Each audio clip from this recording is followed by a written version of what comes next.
What if the worst thing that ever happened to you was not the thing that ruined your life, but the thing that pushed it where it was always meant to go? And what if the place that looked safe, comfortable, and full of promise was actually the place where your next disaster was waiting? Few stories capture that idea more powerfully than the story of Yusuf. Because this is not just a story about patience. It is a story about how quickly life can change, how badly human beings misread pain, and how the thing that looks like the end can quietly become the beginning of something greater. Hello everyone, and welcome back to our channel. The story of Yusuf begins with a dream, not just any dream, but one so strange and so powerful that it would define everything that came after it. One day, Yusuf came to his father and said, "Father, I saw 11 stars, and the sun and the moon. I saw them bowing to me." It was the kind of dream that sounded too big for a child, too mysterious to understand, and too important to ignore. His father immediately sensed that this was no ordinary vision, and he warned Yusuf not to tell his brothers, because jealousy can become dangerous when people feel that someone else carries a future they do not. And that is exactly what happened. Yusuf's brothers looked at him and saw something they could not accept. They saw the love their father had for him. They saw the attention around him, and somewhere inside them, love turned into resentment. The problem was no longer Yusuf himself. The problem was what he represented. He reminded them that he was seen differently, and they could not bear it. So they came up with a plan. They took him away from home, away from safety, and away from the father who loved him. Then they threw him into a well and left him there in the dark. A child with a great dream fell, quite literally, to the bottom of a pit. And if you were watching that moment without knowing the rest of the story, you would think that was the end of everything. A boy with a vision of greatness, abandoned by his own brothers, hidden in darkness where no one could see him and no one was coming to save him. But that is what makes this story so powerful. The first disaster in Yusuf's life did not destroy the dream. It started the road toward it. A caravan passed by that well. They lowered a bucket expecting water, and instead they found Yusuf. He was pulled out by strangers, taken away from the only world he had known, and sold into Egypt. That is not the kind of rescue anyone would want. He was not restored to his family. He was not carried back home in honor. He was taken into a foreign land and sold like property. And yet that moment matters more than it first appears. Because the well did not bury him, it moved him. It tore him away from one life and pushed him toward another. In Egypt, Yusuf was taken into the household of a powerful man. For the first time since the betrayal, it seemed as though life might finally be settling. He was no longer in the well. He was no longer lost between strangers and open roads. He was in a respected house, under protection, surrounded by order, power, and opportunity. From the outside, this looked like the chapter where life began to improve. But in Yusuf's story, comfort does not always mean safety.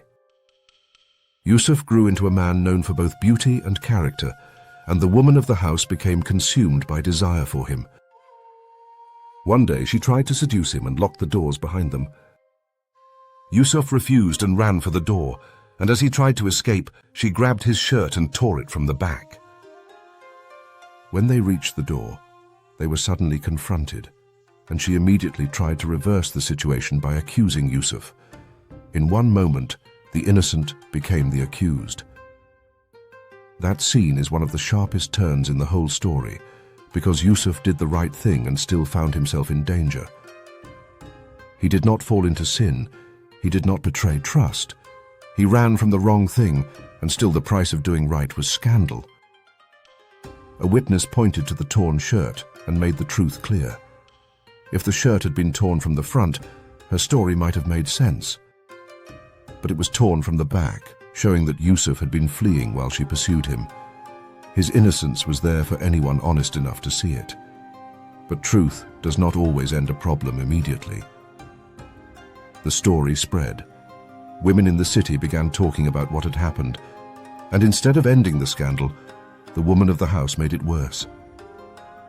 She gathered them, brought Yusuf before them, and when they saw him, they were so struck by his beauty that they lost focus and cut their own hands without realizing it. It was her way of saying that they did not understand what she had faced. The atmosphere around Yusuf became even more dangerous, because what had begun as private temptation had now become public obsession. And that is how the palace turned into a trap. To protect himself from something that was becoming uglier and more threatening, Yusuf ended up in prison. Think about the pattern for a second. The well looked like disaster. Egypt looked like relief. The palace looked like opportunity. But the palace became the reason he went to prison. Again, if you saw only the surface, you would think life was getting worse every time it seemed to get better. And prison is where many people would expect the story to disappear. That is where names are buried, futures are forgotten, and hope is supposed to fade. But Yusuf carried something into prison that chains could not touch. He carried clarity, dignity, and the gift of understanding dreams. Inside prison, he met two men who each saw troubling dreams of their own. Yusuf interpreted them with precision. One would be restored to serve the king again, and the other would not survive. His interpretations came true exactly as he had said. That should have been the moment the door opened for him. Yusuf asked the man who would be restored to remember him before the king. He had done nothing deserving prison, and now there was finally a connection to power. But then one of the most painful things in the story happened. He was forgotten. Not for an hour, not for a day. For a long stretch of time, Yusuf remained in prison while the man who could have spoken for him returned to life outside. Yusuf had wisdom, innocence, character, and a rare gift, and still the door did not open. This is where the story becomes painfully human, because sometimes the hardest part is not the wound itself. It is the waiting. It is knowing you matter, knowing you are capable, knowing you are ready, and still being left in the dark. Then the king had a dream that terrified him. He saw 7 fat cows being eaten by 7 lean cows, and 7 green ears of grain beside 7 dry ones. No one around him could explain it properly. And suddenly, in that moment, the forgotten prisoner became important again. The man from prison finally remembered Yusuf. What looked like a long and meaningless delay now reveals its purpose. Yusuf's gift had not been wasted in prison. Prison had placed him exactly where his name could one day reach the king. Yusuf was brought forward, and he explained the dream with calm intelligence. 7 years of abundance were coming, followed by 7 years of brutal famine. It was not only an interpretation. It was a survival plan. Store during the years of plenty, prepare carefully, and the nation may survive what is coming.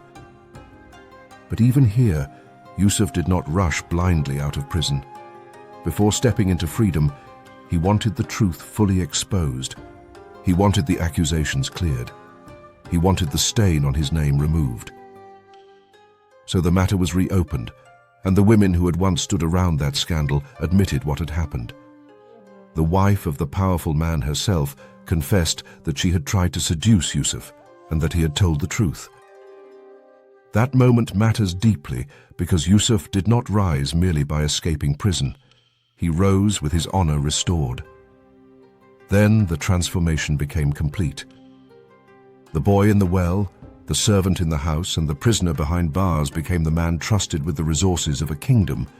He was placed in authority over the land's storehouses, precisely because the one who had suffered so much had become the one most prepared to carry responsibility. And then came the famine. It spread exactly as Yusuf had warned, and people began coming to Egypt in search of food. Among them were the very brothers who had once thrown him into the well. They stood before him desperate, dependent, and unaware that the man in power was the brother they believed had vanished from their lives. This is one of the most gripping parts of the story, because now Yusuf had power over the men who once had power over him. He could have exposed them immediately. He could have humiliated them. He could have taken revenge in the easiest and most satisfying way. But Yusuf had been shaped by too much pain to use power cheaply. He dealt with them wisely. He tested them. He observed them. He allowed the years, the guilt, and the truth inside them to rise to the surface. He watched whether the same cruelty still lived in them or whether life had changed them too. Then, when the moment was right, Yusuf revealed himself. Imagine what that must have felt like. The brother they had thrown away was alive. Not only alive, but standing above them in power, dignity, and mercy. The child they tried to erase had become the one capable of saving them. And then the story reached its most beautiful and astonishing completion. Yusuf's family was brought back together. His father, who had carried grief in his heart for years, was reunited with the son he never truly let go of. His mother and father were raised in honor, and his family bowed before him in respect. The brothers were there, the family was there, and in that moment, the mystery from the very beginning was no longer a mystery. The dream had come true. The child who once said, "I saw 11 stars and the sun and the moon bowing to me," finally saw its meaning revealed in real life. The 11 stars were his brothers. The sun and the moon were his parents. What had once sounded impossible, strange, and almost unbelievable had taken years of betrayal, separation, accusation, prison, waiting, and unimaginable turns before it made sense.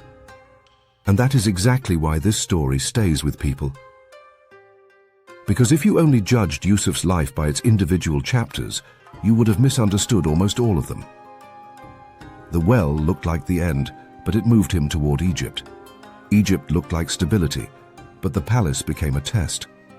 Prison looked like burial, but prison connected him to the king. The delay looked like abandonment, but it was timing, and the dream that seemed impossible at the beginning only became visible after everything had fallen apart first. That is the deeper lesson in the story of Yusuf. Not everything painful is destroying you. Not everything comfortable is protecting you. Some things enter your life as wounds and later reveal themselves as roads. And some things enter your life looking like rewards, only to expose the weakness, temptation, or danger hidden inside them. We judge too early. That is our problem. We stand at the well and think life is over. We stand in the palace and think we have finally arrived. We sit in prison and think we have been forgotten. But the story of Yusuf tells us that we do not understand the meaning of a moment while we are trapped inside it. Sometimes the thing that breaks your heart is the thing carrying you forward. Sometimes the delay is not rejection, but preparation. And sometimes the dream does not fail, it just takes the long road. That is why the story of Yusuf is not just about patience. It is about destiny, timing, pain, honor, and the terrifying truth that the moments we fear most may be the moments that quietly move our lives where they were always meant to go. Thank you all for watching.